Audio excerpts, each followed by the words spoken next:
Jason Bramblett with this week's video blog update. One thing that you might not know that's changed in North Carolina, if you haven't sold or bought a home in the past few years, or actually 2 years, is a thing called due diligence. Now, this is a new process in which the buyer is paying a fee, a due diligence fee, to the seller.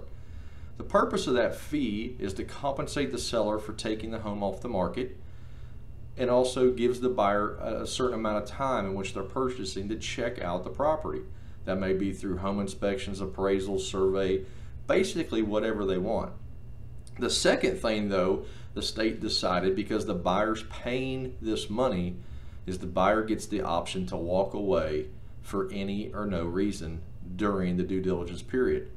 So this has become a very important date. It's a very hard date. Its time is of the essence as far as the contract's concerned. And so it's actually a really good tool.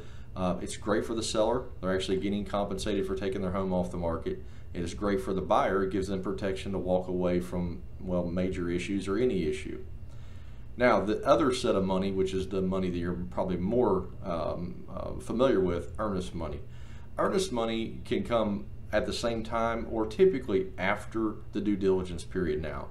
So that's when they'll make a good faith deposit to say, well, I'm satisfied with the house, and to ensure that I'm going to close, here's an additional earnest money that will apply to the purchase of the property. But if they chose to walk away after the due diligence period, this pot of money becomes at risk as well. So lots of things have changed in North Carolina in regards to our offer to purchase and contract. So this is just one of them I wanted to highlight this week. There's a few more that we'll talk about as we go. But if you're thinking about selling, now you're up to speed with this process called due diligence, or when you go to buy. It applies to all different types of real estate, construction, new construction.